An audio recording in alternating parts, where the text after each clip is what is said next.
Ma'am, आज हम बात करेंगे थायराइड की। ह्यूमन यू नो उसकी एनाटॉमी क्या है, वो कहाँ पे प्लेस्ड होता है, कौन से हॉर्मोन्स प्रोड्यूस करता है। दो टाइप के डिसऑर्डर्स मोस्टली कॉमन है, हाइपो एंड हाइपर थायराइडिज्म। ये मैं एक्सप्लेन करूंगी। उनके कॉजेस क्या होते हैं, सिम्टम्स हम कैसे डायग्नोज कर सकते हैं, डाइट क्या होता है, न्यूट्रिएंट लाइफस्टाइल, क्या ऐसे न्यूट्रिएंट्स हैं जो एक्चुअली थायराइड को अफेक्ट करते हैं, उसके फंक्शन को अफेक्ट करते हैं। अगर हम उनका अर्ली स्टेजेस पे ध्यान ना दें और उस पे काम ना करें तो क्या क्या कॉम्प्लिकेशंस हो सकते हैं, एंड क्या प्रेवलेंस है, कितने लोग इंडिया में एक्चुअली थायराइड डिसऑर्डर्स फेस कर रहे हैं, और कितना इम्पोर्टेंट है उस पे काम करना। सो आई थिंक आप बहुत से फैमिली में कोई ना कोई ऐसा होता है जिनको थायराइड जनरली मैंने देखा है कि होता है, या फिर किसी ना किसी फेज ऑफ लाइफ में वो थायराइड, जैसे मेरी फैमिली में भी it's very common thyroid disorders, वो लाइफ टाइम मेडिकेशंस लेनी ही पड़ती हैं। And it's very very important कि ड्यूरिंग अगर आपको थायराइड हिट कर चुका है, हाइपोथायरॉयडिज्म या हाइपरथायरॉयडिज्म, तो आपको मेडिसिन ऑलमोस्ट लाइफ टाइम लेनी पड़ती हैं। But can we manage it, can we prevent it, can we work on it early, so that हम इसको मैनेज कर सकें, दैट्स वेरी इंपॉर्टेंट। सो पहले हम अंडरस्टैंड करते हैं कि थायराइड हॉर्मोन्स, थायराइड होता कहाँ है, राइट? थायराइड आपको पता है कि कहाँ होता है, everybody knows that where is thyroid. आप मुझे प्लीज मैसेजेस पे बात करें। यस नीति, यू रिक्वेस्टेड फॉर दैट। गले में, यस जफर जी, गले में ही होता है, that's you are correct. Thyroid जो है हमारे गले में, यहाँ पे अगर आप ये पिक्चर देख पा रहे हैं, this is the gland like a butterfly, butterfly की शेप में है। और ये विंड पाइप और ट्रकिया जो होता है, विंड पाइप जहां से हम सांस लेते हैं उसको विंड पाइप कहते हैं, उसके आसपास होता है, राइट? ये जो थायराइड ग्लैंड आप देख पा रहे हैं लेफ्ट वाली पिक्चर में, रेड कलर का, दैट्स अ थायराइड ग्लैंड। और बहुत सारे हॉर्मोन्स वो रिलीज करता है, जिसको T3 हॉर्मोन्स, T4 हॉर्मोन्स कहते हैं, थायरोक्सिन। कैल्सीटोनिन भी एक तरीके का हार्मोन है जो वो रिलीज करता है। लेकिन ये हार्मोन्स कहाँ से रिलीज हो रहे हैं, ये भी स्टिमुलेट होते हैं। हाइपोथैलेमस अगर आप देखेंगे तो ब्रेन में एक पार्ट होता है, राइट? ब्रेन का एक पार्ट होता है जिसको हाइपोथैलेमस कहते हैं, वहां से ट्रिगर होता है। और वो पिट्यूटरी ग्लैंड जो हमारे यहाँ पे होता है ब्रेन के आसपास, उसको वो एक्टिवेट करता है, पिट्यूटरी ग्लैंड फिर थायराइड को एक्टिव। सो देख रहे हैं आप कितना लंबा प्रोसेस है, ब्रेन से लेके पिट्यूटरी ग्लैंड जो आपका बहुत मेजर ग्लैंड है, जो आपकी पूरी बॉडी के हॉर्मोन्स को कंट्रोल करता है, राइट? वो यहाँ पे होता है, on the head, in the head. और वो सारे आपके इट्स अ वेरी कह लीजिए आप, बॉस है वो, और थायराइड हॉर्मोन्स का। और वो जो है पूरे हॉर्मोन्स, हमारी जितने भी ग्लैंड्स हैं उनको कंट्रोल करता है। तो वहीं से वो थायराइड स्टिमुलेटिंग हार्मोन रिलीज करता है, जहां से थायराइड एक्टिवेट होता है, और वो ये सारे हार्मोन्स इन टर्न रिलीज करता है। प्लीज अगर आपको समझ ना आए तो आप प्लीज मुझे मैसेज पे डालिए कि if you want me to repeat anything. अगर आपको कुछ नहीं समझ में आ रहा है या आपके कोई क्वेश्चंस हैं, do type in the chat. Okay, okay. So ये सॉरी, ये एक वीडियो है जहाँ पे आपको थोड़ा सा एक्सप्लेन करेंगे। In case you don't understand, I will be explaining it also, but let's play this video. Consuming organ that wields enormous power over your body. It's called the thyroid. Like the operations manager in a company, its role is to make sure that the cells in your body are working properly. It does that by using hormones to deliver messages to every single one of them. This high-ranking organ is made up of lobules that each contain मैं फिर से start small, करती हूँ। unassuming organ that wields enormous power over your body. It's called the thyroid. Like the operations manager in a company, Its role is to make sure that the cells in your body are working properly. It does that by using hormones to deliver messages to every single one of them.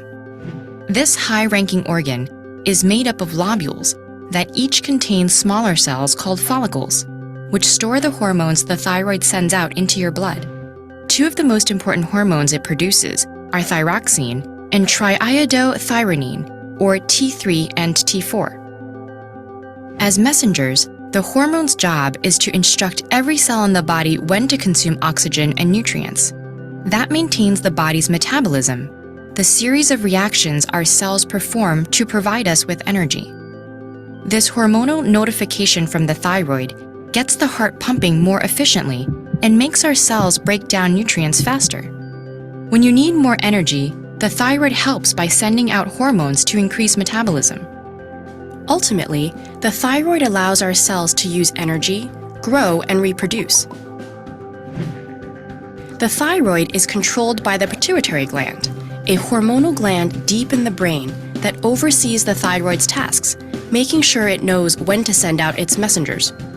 The pituitary's role is to sense if hormone levels in the blood are too low or too high, in which case it sends out instructions in the form of the thyroid-stimulating hormone. Even in this tightly controlled system, however, management sometimes slips up. Certain diseases, growths in the thyroid, or chemical imbalances in the body can confuse the organ and make it deaf to the pituitary's guiding commands. The first problem this causes is hyperthyroidism, which happens when the organ sends out too many hormones. That means the cells are overloaded with instructions to consume nutrients and oxygen. They become overactive as a result, meaning a person with hyperthyroidism experiences a higher metabolism, signaled by a faster heartbeat, constant hunger, and rapid weight loss. They also feel hot, sweaty, anxious, and find it difficult to sleep. The opposite problem is hypothyroidism, which happens when the thyroid sends out too few hormones, meaning the body's cells don't have as many messengers to guide them. In response, cells grow listless and metabolism slows. People with hypothyroidism see symptoms in weight gain, sluggishness, sensitivity to cold, swollen joints, and feeling low. Luckily, there are medical treatments that can help trigger the thyroid's activities again and bring the body back to a steady. Yeah. So basically, ये जो thyroid है, ओहो, yeah, sorry. So thyroid is basically a hormone which is actually producing, uh, hormones जैसे कि T3, T4, TSH जो होता है thyroid stimulating hormone pituitary से रिलीज होके थायराइड पे आता है और थायराइड फिर ये हॉर्मोन्स रिलीज करता है। और कभी कभी बहुत सारे रीजंस होते हैं जैसे कि जेनेटिकल है या कोई इंजरी है या फिर लाइफस्टाइल डिसऑर्डर्स हैं, बहुत सारे मेडिकेशंस कई बार हमारा खुद का इम्यून सिस्टम ही रिएक्ट कर जाता है और हमारे थायराइड को अफेक्ट करने लगता है। सो ये अगर आप देखेंगे पिक्चर तो इसमें थायराइड के फंक्शन है, मतलब मेजर जो है थायराइड जो है वो हमारे मेटाबॉलिज्म को अफेक्ट करता है, मतलब हम जो भी खाना खाते हैं उसको बर्न करने में, उसको उससे कैलोरीज या एनर्जी रिलीज करने के लिए बहुत बहुत जरूरी होता है। सो फर्स्ट आप लेफ्ट हैंड साइड देखेंगे तो उसमें कैलोरीज के लिए जरूरी होता है। फॉलिकल या एम्ब्रियो जो मतलब हमारा एक नया जीवन जो जनरेट करते हैं, जो एक बेबी प्रोड्यूस होता है वो पहले एम्ब्रियो से होता है, राइट? वो छोटा सा फर्स्ट जो है, जब फर्टिलाइजेशन होता है तो एम्ब्रियो बनता है, उससे एक बेबी ग्रेजुअली डेवलप होता है। तो एम्ब्रियो डेवलपमेंट में भी थायराइड हॉर्मोन्स का बहुत बड़ा रोल है। हमारे टेम्परेचर, जैसे आपने पिछले वीडियो में देखा कि अगर जब हाइपर थायराइडिज्म हो जाता है तो हमको बहुत स्वेटिंग होने लगती है, हमारा बॉडी टेम्परेचर भी बढ़ जाता है। या हाइपोथायराइडिज्म, हाइपो मतलब लेस, हाइपर मतलब ज्यादा, हाइपर हाइपर एक्टिव कहते हैं ना उसको, तो हाइपर मतलब ज्यादा, हाइपो मतलब जब हमारे हॉर्मोन्स कम रिलीज हो रहे हैं तो हमारे बॉडी टेम्परेचर को भी वो रेगुलेट कर रहा है, हमें ठंड ज्यादा लगती है अगर हमारा हॉर्मोन्स कम, हाइपोथायरॉयडिज्म होता है, हाइपर होता है तो हमको गर्मी ज्यादा लगती है। राइट। और बहुत सारे फंक्शन है, जैसे कि फीटल मतलब फीटस का जो छोटा बेबी एक माँ के अंदर होता है, उसके ब्रेन डेवलपमेंट के लिए भी ये हॉर्मोन्स बहुत जरूरी होते हैं। आपकी हार्ट बीट कितनी फास्ट है या स्लो है, उस पे भी इम्पैक्ट होता है इन हॉर्मोन्स का। नए सेल्स, जैसे आपका जो ग्रोथ है, जब बच्चा ग्रो कर रहा होता है, cells, rate of new cells का बनना भी जो है हॉर्मोन्स, ये हॉर्मोन्स इम्पैक्ट करते हैं। तो ओवरऑल ग्रोथ को भी ये इम्पैक्ट करता है, स्पेशली बच्चों में जब बच्चे ग्रो हो रहे होते हैं। मसल्स का कॉन्ट्रैक्शन, रिलैक्सेशन, स्पर्म और टेस्टोस्टेरोन का प्रोडक्शन, मतलब आप देख रहे हैं कि पूरी बॉडी के लिए ये हॉर्मोन्स कितने ज्यादा इंपॉर्टेंट हैं, कितना बड़ा रोल प्ले करता है।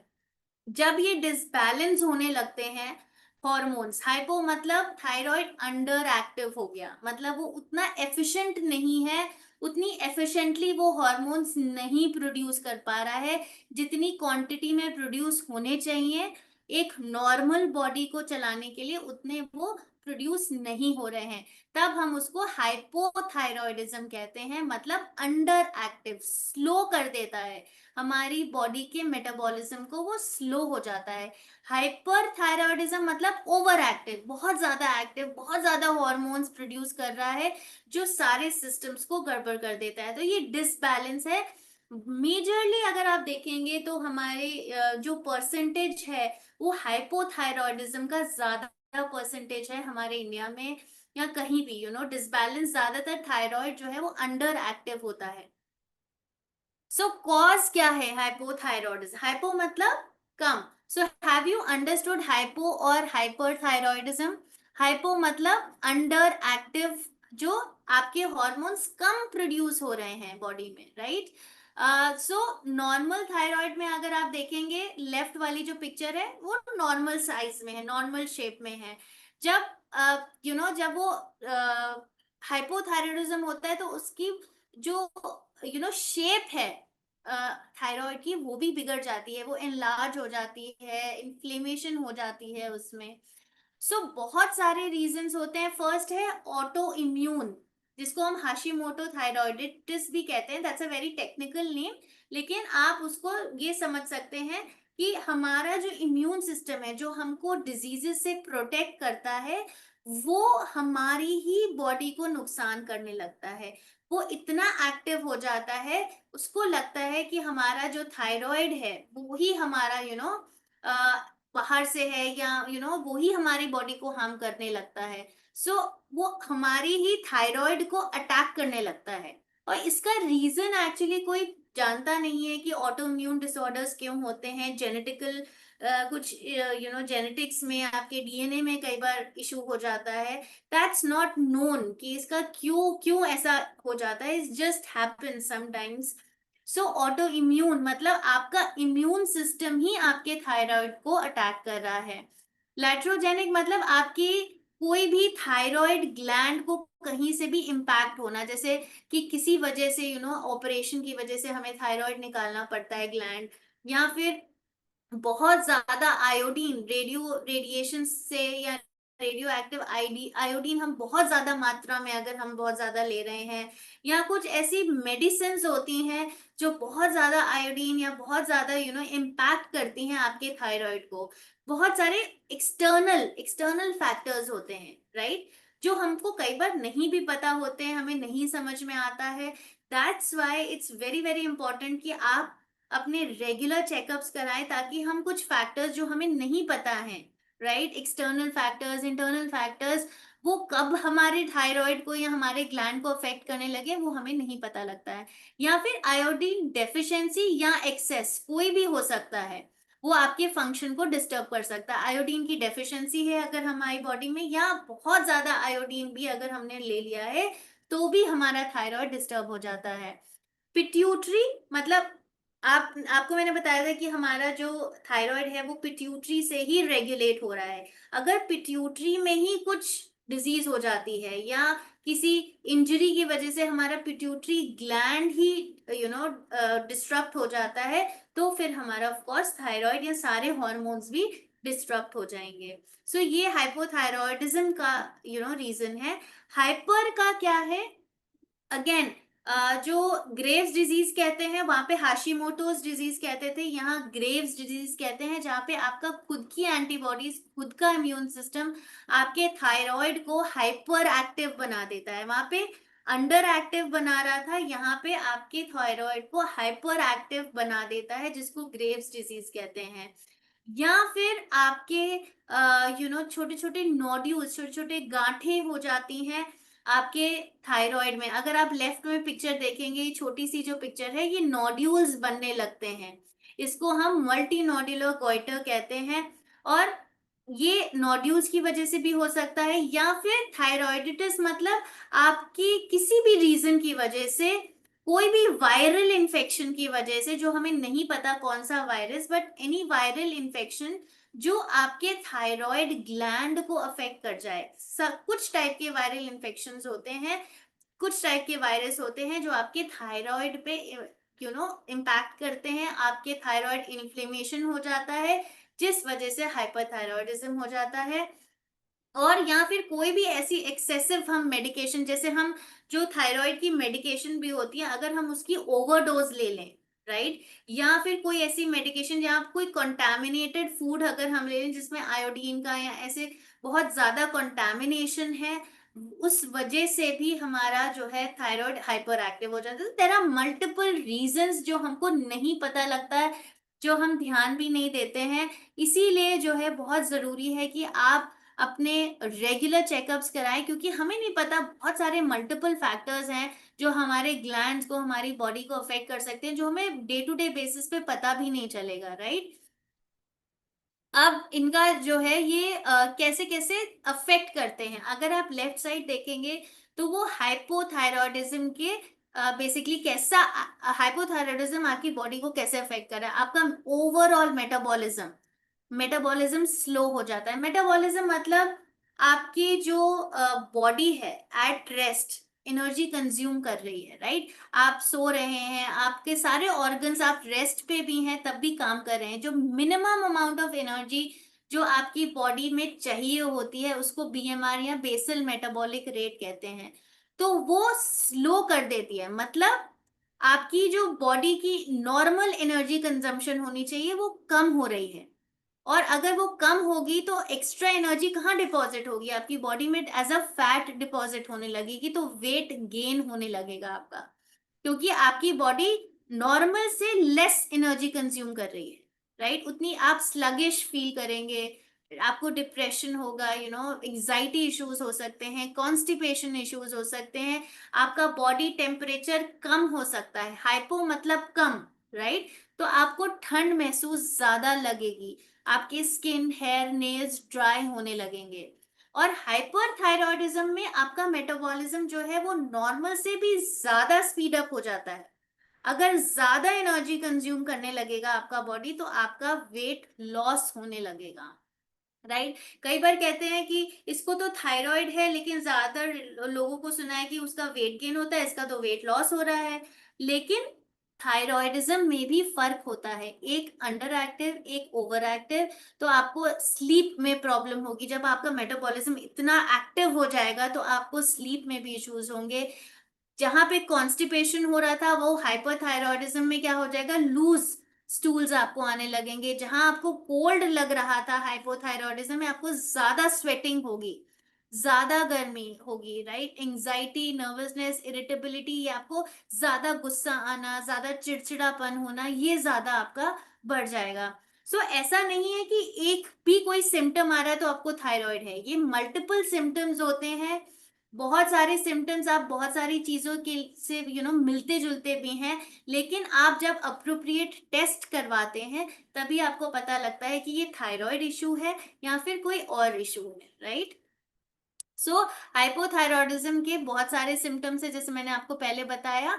हेयर लॉस होगा, फटीग, आपको बहुत जल्दी थकान लगने लगेगी, फर्टिलिटी प्रॉब्लम्स भी आएंगी, मसल पेन, मेंस्ट्रुअल इरेगुलरिटीज भी होने लगेंगी। आई नो पीसीओएस में भी होता है, थायराइड डिसऑर्डर्स में भी मेंस्ट्रुअल इरेगुलरिटीज होता है, वेट गेन, ड्राई स्किन, आपके हार्ट बीट को स्लो कर देगा, बिकॉज हाइपो है, कम है तो सब कुछ कम होने लगेगा, यू नो आप बहुत लो मूड रहेगा, आपके मूड फ्लक्चुएशंस बहुत होंगे।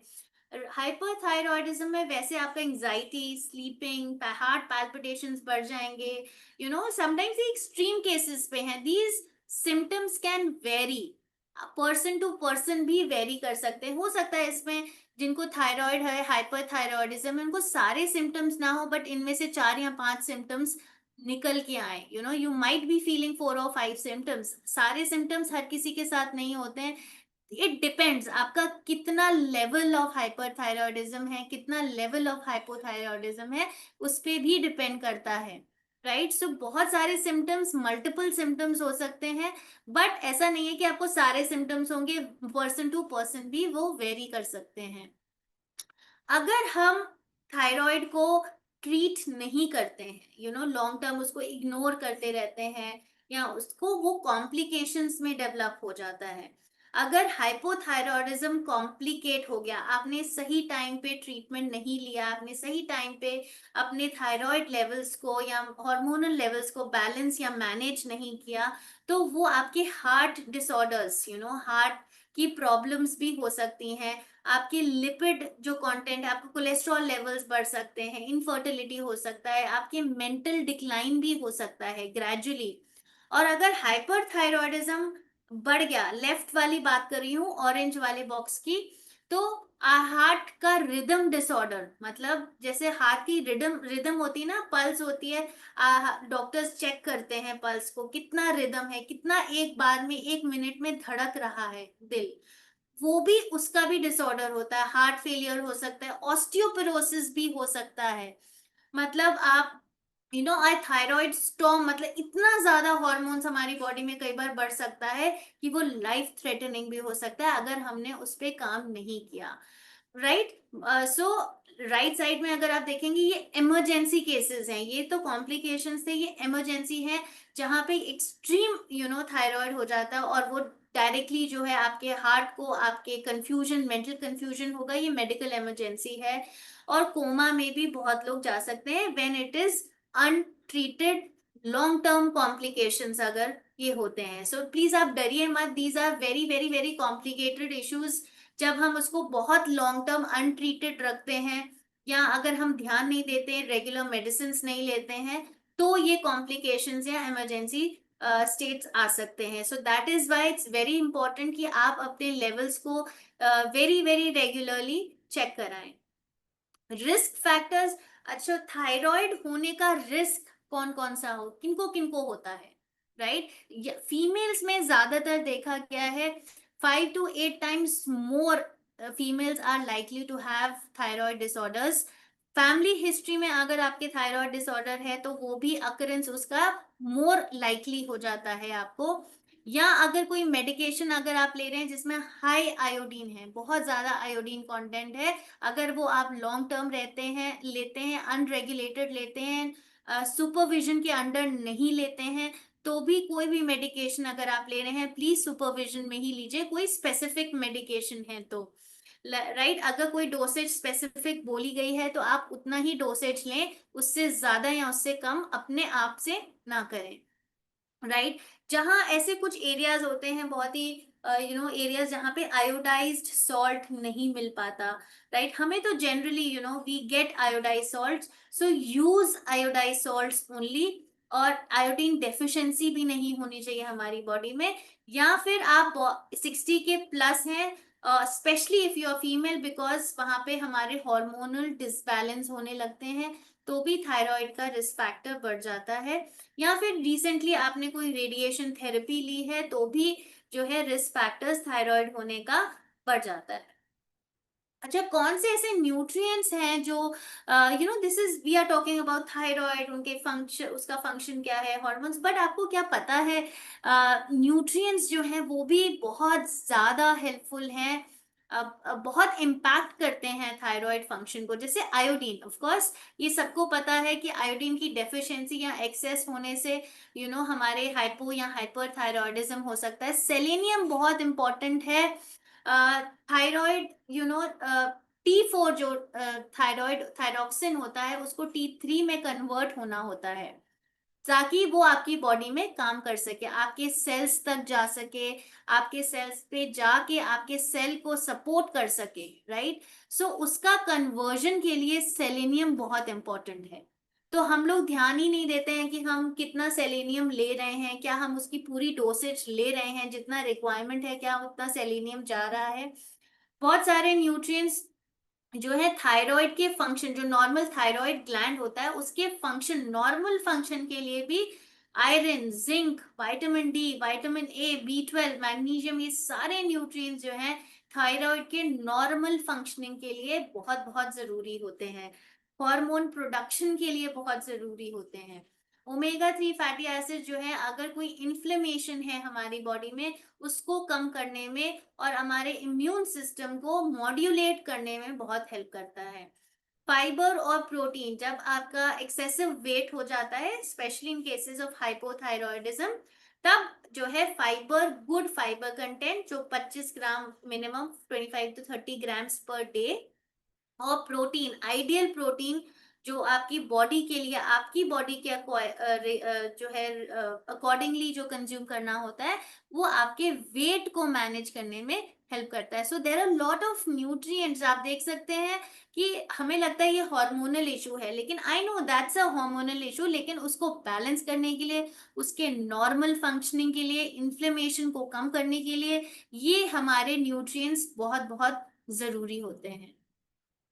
सो डाइटरी मॉडिफिकेशंस हमको क्या करना है, लेफ्ट हैंड साइड की अगर हम बात करें ऑरेंज बॉक्स की, तो लार्ज अमाउंट ऑफ, अगर हम बहुत ज्यादा सीवियर आयोडीन डेफिशिएंसी है, लोग कहते हैं कि थायराइड है तो आप कैबेज मत खाओ, ब्रसेल्स स्प्राउट्स, ब्रोकली, ये सारी चीजें मत खाओ, लेकिन बहुत एक्सेसिव डेफिशिएंसी होती है और हम बहुत ही ज्यादा मात्रा में अगर हम उसको खाते हैं तो ये प्रॉब्लम कर सकते हैं। बट नॉर्मली अगर हम जितना थोड़ा बहुत खा रहे हैं, डेली डाइट में ले रहे हैं, तो ये प्लीज, ये मिथ है कि ये खाने से बहुत ज्यादा, बहुत लार्ज अमाउंट्स में तो कोई भी नहीं खाता है, राइट। नॉर्मल आप खा रहे हो या एक्सेसिव आयोडीन डेफिशिएंसी है, वो भी जनरली हमको नहीं होती है, क्योंकि हम ज्यादातर यू नो आयोडाइज सॉल्ट का यूज करते हैं। तो ये जो है बेसिकली बहुत ज्यादा मात्रा में अगर ले तो हमारे थायराइड फंक्शन को थोड़ा बहुत अफेक्ट कर सकते हैं, राइट। आयोडीन सप्लीमेंट बहुत ज्यादा हाई डोसेज, जो हमारी रिक्वायरमेंट से भी बहुत ज्यादा। So please whenever you take supplement, तो आप ये जरूर चेक करें कि बहुत ज्यादा आयोडीन तो नहीं है, 100% आरडीए से भी ऊपर आयोडीन तो कोई नहीं दे रहा, तो वो जो है वो आपके डोसेज को, वो आपके फंक्शन को डिस्टर्ब कर सकता है। सोय, कैल्शियम और आयरन सप्लीमेंट, जब भी आप थायराइड मेडिकेशंस ले रहे हैं, अगर if you are already on thyroid medications, then कोई भी फूड जिसमें सोय है या कोई भी ऐसा सप्लीमेंट जिसमें सोय है या कैल्शियम है, आयरन सप्लीमेंट्स है, उनको आपको कम से कम 4 से 5 घंटे के गैप में ही, 3 से 4 घंटे के गैप में ही लेना है ये सप्लीमेंट्स। सो जनरली क्या होता है, जो थायराइड की मेडिकेशंस है वो एम्प्टी स्टमक डॉक्टर्स रेकमेंड करते हैं, ताकि आपका गैप हो, आप कोई भी आप चीज ले रहे हैं, एटलीस्ट 1 to 2 आवर्स, आप 1 घंटे का गैप हो तभी आप खाना खाएं, और सप्लीमेंट स्पेसिफिकली 2 से 3 घंटे के गैप में ही लें, if you are on thyroid medications, right.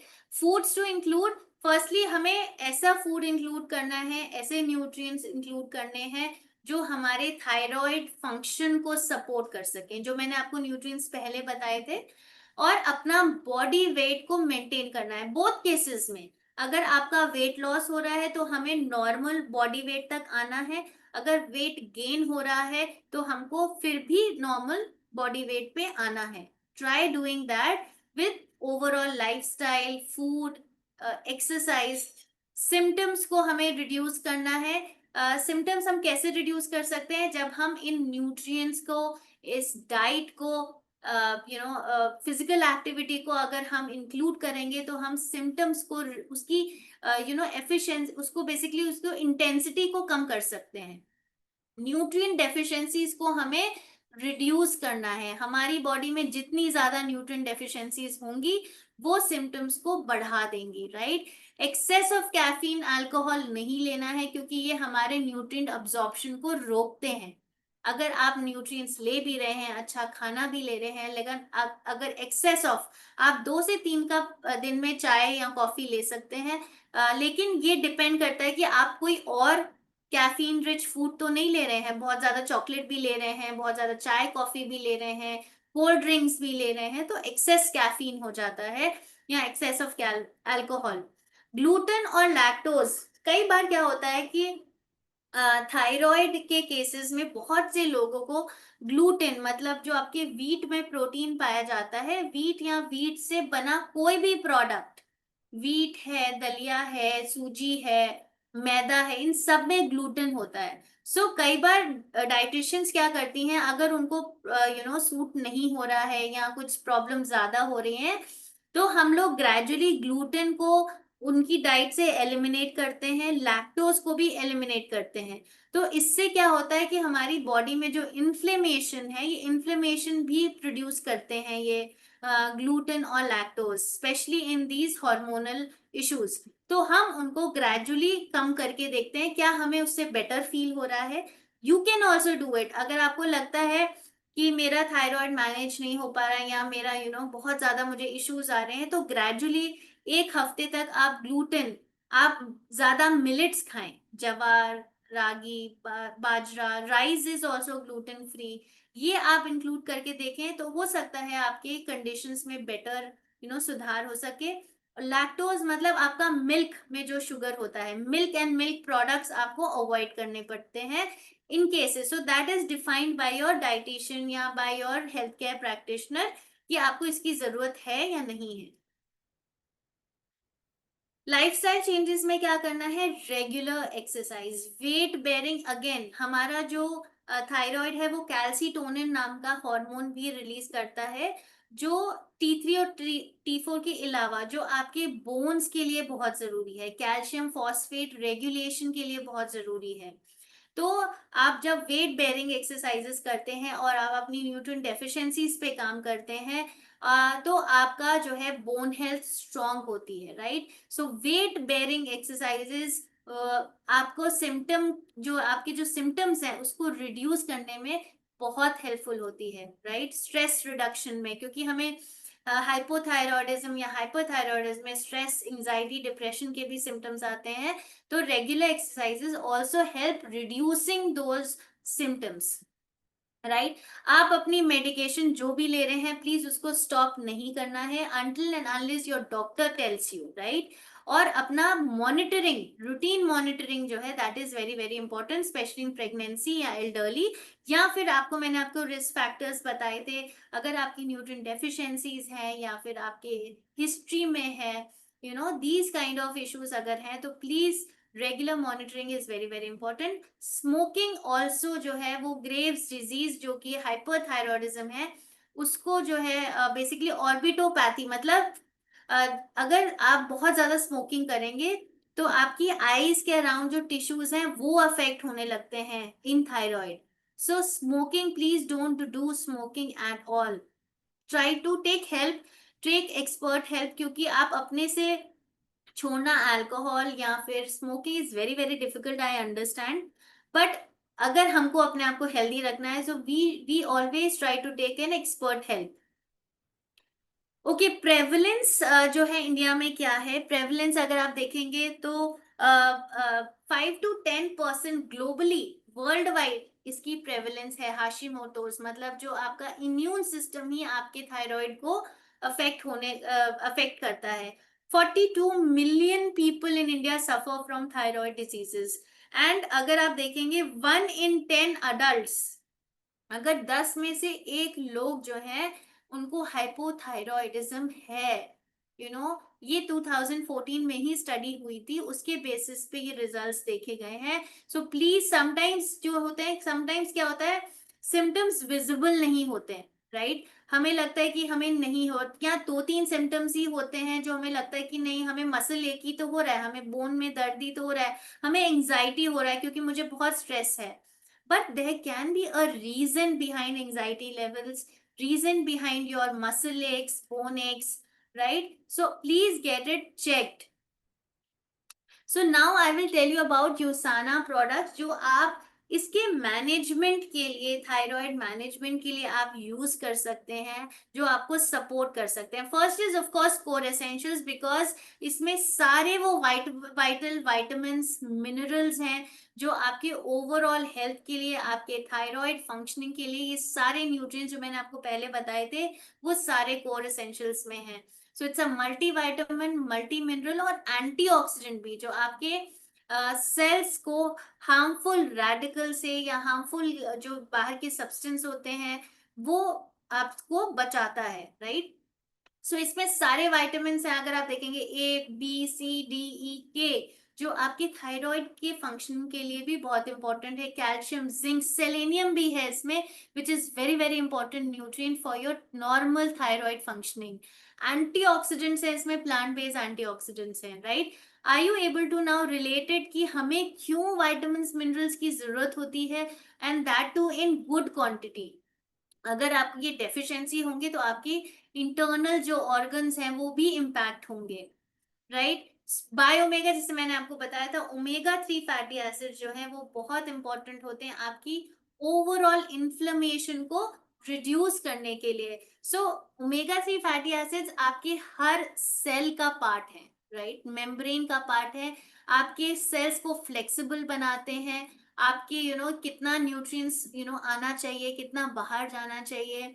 It basically covers your overall health. So ये core essentials Biomega is a necessity for everyone, मतलब नॉट फॉर कॉम्प्लिकेटेड इश्यूज, वहां पे किडनी इश्यूज हैं या लिवर इश्यूज हैं, वहां पे हमें डॉक्टर का एडवाइस लेना है। But for general health, everybody should take core essentials and biomega because they are very very important for your overall health, right? Then इसमें EPA और DHA, which is very very bioavailable omega 3 fatty acids, इसमें around 2 capsules में आपको 1100 milligram, which gives you, ये recommendation है, IOM की recommendation है कि अगर आपको health benefits चाहिए तो आपका मिनिमम जो है 1100 मिलीग्राम ओमेगा 3 फैटी एसिड्स आपको दिन में लेने की जरूरत है, राइट। इसमें विटामिन डी भी है। देन कोक्यूनॉन, जैसे मैंने आपको बताया कि हाइपोथायरॉयडिज्म में, स्पेशली फॉर हाइपोथायरॉयडिज्म, अगर हमारी बॉडी का मेटाबॉलिज्म स्लो हो जाता है, राइट, एनर्जी प्रोडक्शन कम हो जाती है, हम बहुत लेथार्जी, स्लगिश, थकान महसूस होती है, तो ये कोक्यूनॉन, इसमें कोएंजाइम Q10 है जो आपके सेल की एनर्जी प्रोडक्शन को सपोर्ट करता है, right. This is an enzyme which your cells use up for energy production. So hypothyroidism में specifically this will be really helpful, जहां आपको थकान लग रही है, स्लगिश फील हो रहा है, आपको लगता है हमारी बॉडी में एनर्जी नहीं है, so this can really support energy production in your body. So इसमें इसमें एंटीऑक्सीडेंट भी है। सो ये दोनों जो है एंटीऑक्सीडेंट की तरीके से भी काम करते हैं, कोएंजाइम और अल्फा लिपोइक एसिड। सो आपके बॉडी सेल्स को भी प्रोटेक्ट कर रहा है, right. So that is very very important antioxidants का। और अगर मैं आपकी बात करूं, जो विटामिन सी है, डी है, ई है, these are also very powerful antioxidants. So ये हमें जरूरत है, डेली बेसिस पे हमको जरूरत है। न्यूट्रीमील एक्टिव आपको कैसे सपोर्ट करेगा, जब हम इवन वेट मैनेजमेंट के लिए, इन बोथ केसेस, राइट, जब हमें वेट लॉस करना है तो हम इसको एज अ मील रिप्लेसमेंट भी यूज कर सकते हैं। मतलब आप कोई ब्रेकफास्ट या लंच या any 2 meals you can skip, so that you get more of fibre, more of good quality protein, lower energy, so that आप वेट मैनेज कर सकें, वेट लॉस कर सकें। इन हाइपोथायरॉयडिज्म यू नीड सपोर्ट, आपको manage करना है, right. Manage करने के लिए हमको इन सारे न्यूट्रिएंट्स की, हेल्दी डाइट की, रेगुलर फिजिकल एक्टिविटी का सपोर्ट लेना ही पड़ता है। सो दिस इज बेसिकली, इसमें क्या है, वे प्रोटीन है, विच is very very good quality protein, lean protein है, जो आपकी मसल्स को सपोर्ट करता है, आपकी बॉडी में बहुत अच्छे से अब्जॉर्ब होता है। इसमें एसेंशियल विटामिन मिनरल्स हैं, इसमें फाइबर है और नेचुरल लिकरी रूट भी है, जो कि काइंड ऑफ ये एंटी इंफ्लेमेटरी प्रॉपर्टीज भी रखता है। जो मुलेठी होता है, that has anti inflammatory properties as well. So जब ये कॉम्बिनेशन होता है ना, फाइबर का, प्रोटीन का, तो आपको फीलिंग ऑफ फुलनेस भी देता है। यू हैव मोर सटाइटी, आप कैलोरी कंज्यूम कम कर रहे हैं, लेकिन आपको साथ ही साथ इन न्यूट्रिएंट्स की डेफिशिएंसी नहीं होनी चाहिए when you are managing your wait.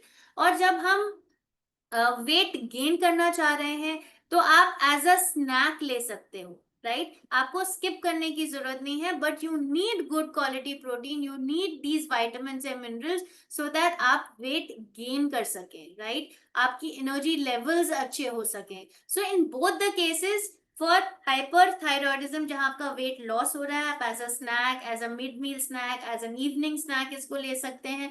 अगर आपको वेट लॉस करना है, then you can replace one of your major meals with this, so that आपका weight manage हो सके। but remember please, always I always insist कि आपको holistic approach लेना है। देख रहे हैं आप, थायराइड इज सच कि अगर आप मेडिसिन लेंगे और आप इन चीजों पे काम नहीं करेंगे, तो भी जो है आपका ये मैनेज करना is very very difficult, right? So holistic approach with diet, good diet, reduce your sugar intake, if you want to do a weight loss, exercise करिए, वेट ट्रेनिंग करिए, और साथ ही साथ इन न्यूट्रिएंट्स का भी ध्यान रखिए कि आपको इन न्यूट्रिएंट्स की डेफिशिएंसी नहीं होनी चाहिए, right? So thank you so much, I think I was able to explain it. और अगर आपके कोई भी क्वेश्चन हैं, सो प्लीज आप प्लीज चैट पे डाल सकते हैं, I will be responding. Okay, आपने मुझे बोला है please repeat, I am not so sorry, मैंने ये नहीं देखा। If you want me to repeat anything, please आप टाइप कर दीजिए चैट पे। So reason why immune system, जैसे मैंने आपको बताया, it's not known, sometimes is just a genetical disbalance, कोई भी जीन डिस्टरप्ट हो सकता है। अगर आपकी जेनेटिक्स में है, हिस्ट्री में है, तो वो कैरी फॉरवर्ड हो सकता है। There is no known cause of why immune system actually affects your gland या affect your body. There is no known particular reason, it's just sometimes it happens just because आपका कोई gene में modification हो गया, या आपके genetical history में है, या कोई sometimes your कोई इंजरी हो जाती है, या फिर over use of any medication, unsupervised medication, sometimes there are multiple reasons।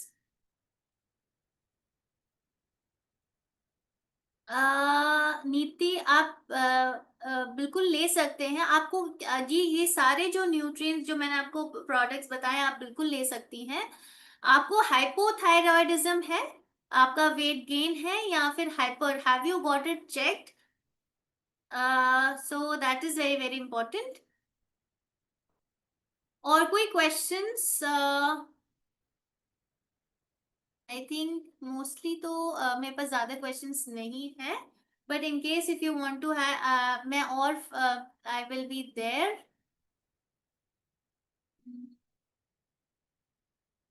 अपना आइडेंटिफिकेशन दें, sorry.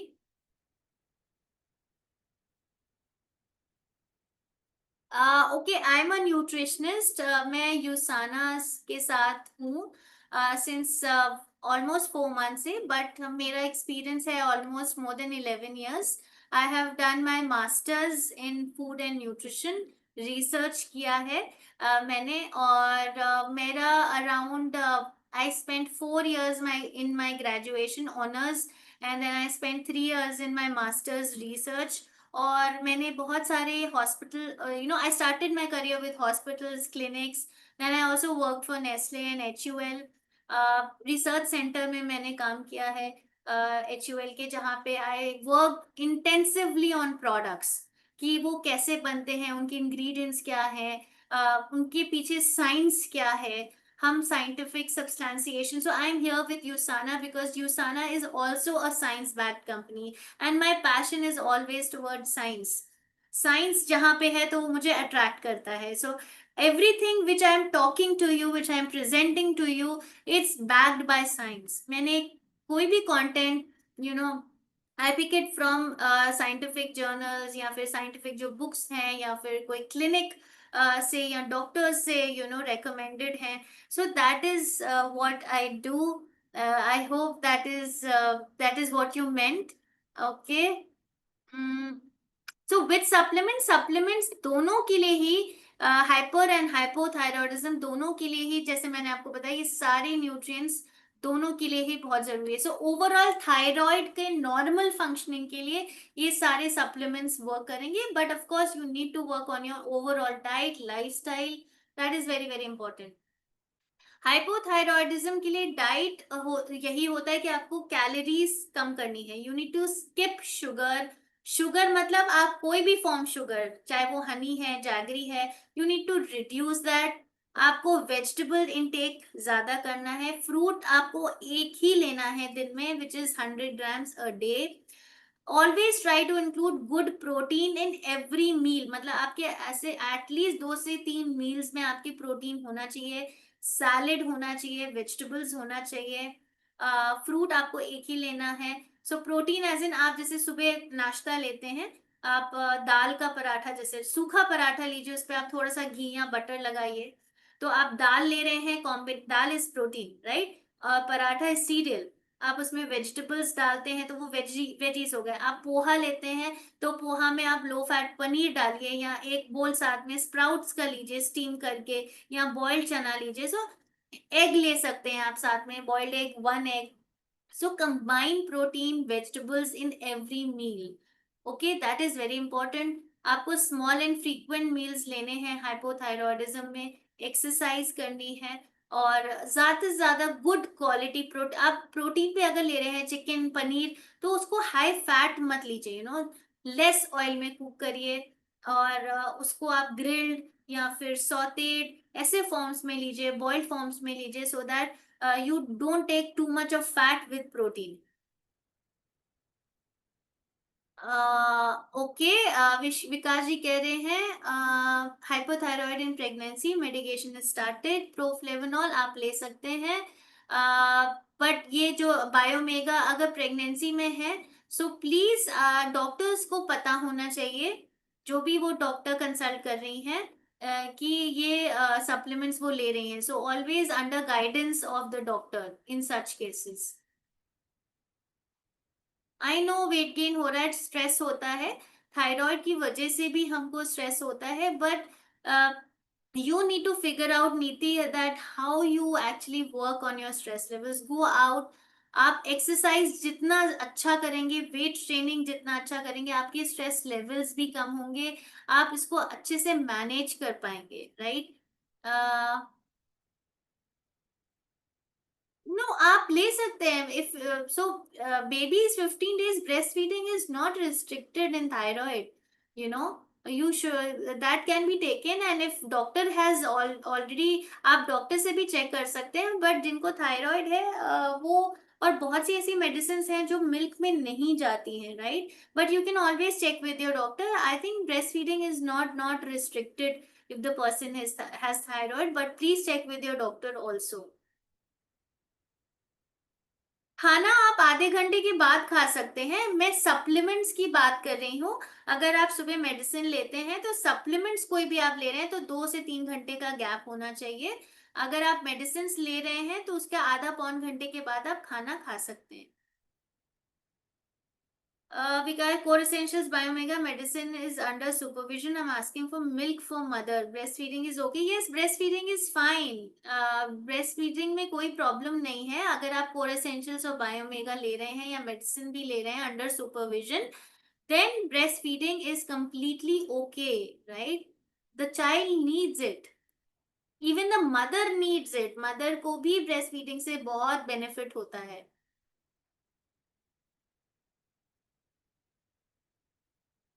Hope I am clear विकास जी। आपका आंसर मैं कर पाई हूँ। इज इट ओके, और you need more explanation on this? हाँ हाँ, आप मदर को मिल्क दीजिए, प्लीज दीजिए। अगर सी, इट डिपेंड्स, राइट, अगर वो बहुत ही डिजीजेस कॉम्प्लिकेट होने लगते हैं या कोई सिम्टम्स जो हैं वो नहीं कम हो रहे हैं, तब हम लैक्टोज उनको हटाने की कोशिश करते हैं। बट अभी आप मिल्क दे सकते हैं, because the mother requires it. In case अगर मिल्क से आपको लगता है कि उनके सिम्टम्स बढ़ रहे हैं, या उनको कुछ प्रॉब्लम हो रही है, इशू हो रहा है मिल्क के पीने के बाद, then you can always give lactose free milk to her. lactose free milk भी market में आता है, because milk has protein, it has calcium, which is very very important for her. आप लैक्टोज फ्री मिल्क भी दे सकते हैं अगर उनको सिम्टम्स लगते हैं कि नहीं नहीं मेरे को मिल्क पीने से ज्यादा प्रॉब्लम हो रही है, कॉन्स्टिपेशन हो रहा है, या फिर एसिडिटी इश्यूज हो रहे हैं, देन या फिर कोई भी थायराइड सिम्टम्स अगर कॉम्प्लिकेट हो रहे हैं, देन हम लैक्टोज रिस्ट्रिक्ट करते हैं, अदरवाइज नॉट। अदरवाइज आप लो फैट मिल्क दीजिए उनको, और अगर ज्यादा प्रॉब्लम होती है आप लैक्टोज फ्री मिल्क भी दे सकते हैं।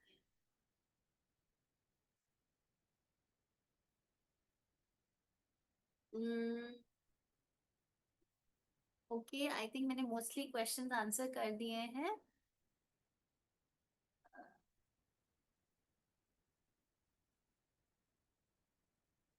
या ओके नीति, दोनों को ये, बिकॉज या जेनेटिक्स में तो आता ही है, so it's always good to manage from an early stage. Thank you so much, guys. I think I've answered all of your questions. And thank you for attending this. Thank you for giving an amazing response.